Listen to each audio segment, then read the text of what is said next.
For decades, Harlem was a name Americans associated with danger, neglect, and decline. It wasn't just avoided, it was written off. By the 1970s and 1980s, entire blocks were abandoned, buildings were burned out, and property values collapsed far below the rest of New York. And yet now, brownstones in Harlem sell for $3, $4, even $5 million. So how did one of America's most feared neighborhoods become one of New York's most expensive real estate markets? And more importantly, who benefited from that transformation and who didn't? The answer isn't simple, and it isn't comfortable. Because Harlem is not just a comeback story. It's a lesson in power, perception, and timing. Harlem's decline did not happen overnight. In the early 20th century, Harlem was a center of black culture, business, and political thought. But by the middle of the century, the foundations began to crack. Factories closed. Manufacturing jobs disappeared. Middle-class families moved out. Banks stopped lending. Redlining cut entire neighborhoods off from credit. Starving homeowners and landlords of capital needed to maintain buildings. As property values fell, maintenance stopped making financial sense. Some landlords abandoned buildings entirely. Others allowed them to deteriorate beyond repair. By the 1960s and 1970s, large parts of Harlem were physically collapsing. Crime rose sharply, public services weakened, trust in institutions eroded, fires became common, sometimes accidental, sometimes deliberate. Harlem was portrayed nationally as ungovernable.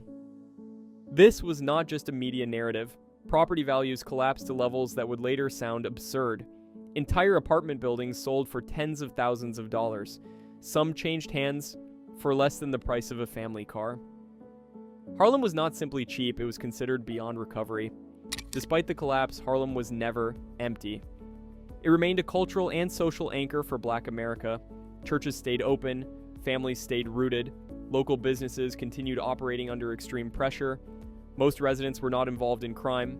They were tenants, shop owners, and small landlords navigating systemic neglect. But they faced hard constraints. Banks would not lend. Insurance was expensive or unavailable. Outside investors stayed away. Ownership existed, but opportunity did not. Many residents rented. Others owned buildings that generated little income and required constant repairs. Wealth creation through property was largely out of reach. Harlem survived because people endured. But endurance is not the same as prosperity. And while the neighborhood remained alive, it was locked out of the broader real estate boom reshaping other parts of New York. By the late 1980s and early 1990s, New York City began to change direction. Policing strategies shifted.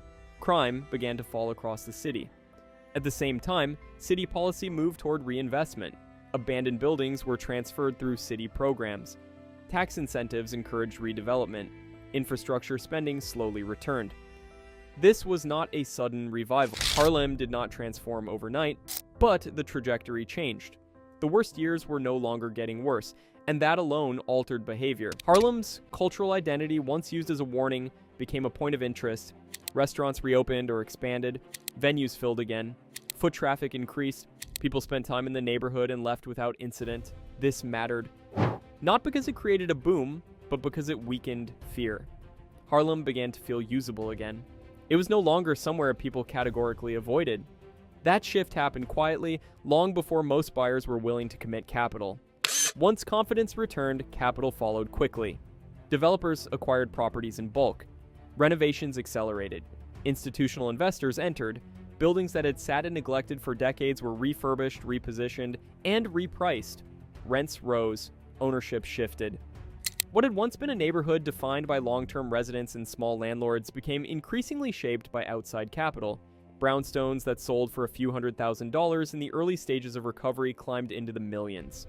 Harlem was re-rated, but by the time this was obvious, the opportunity had already passed for most residents. Harlem's transformation created enormous wealth, but it did not distribute that wealth evenly. Those who benefited most were early buyers with access to capital, developers, institutions. Those who endured the worst years often saw little of the upside. Long-term renters faced rising rents. Some small owners sold early under pressure. Others were unable to participate at all. The people who kept Harlem alive through decades of neglect were often priced out of its recovery. This is the uncomfortable part of the story. Revival does not guarantee shared prosperity, and in many cases, it accelerates displacement. Harlem's final outcome was shaped by three forces. First, proximity. It sits next to some of the most valuable real estate on Earth. Second, scarcity. Historic housing stock, limited new supply, and rising demand compressed prices. Third, timing. By the time fear fully disappeared, the market was already dominated by capital. What began as recovery ended as capture. Harlem's story is not about revival, it is about timing and power. Fear collapsed prices, stability restored confidence, as capital captured the upside. The largest gains in real estate are not made when places feel safe and obvious. They are made in the uncomfortable space between decline and confidence. Once a neighborhood feels desirable to everyone, it is already expensive. Harlem is no longer a comeback story, it is the outcome. And for anyone watching real estate today, the question is not whether places recover, it is whether you are early enough to benefit when they do.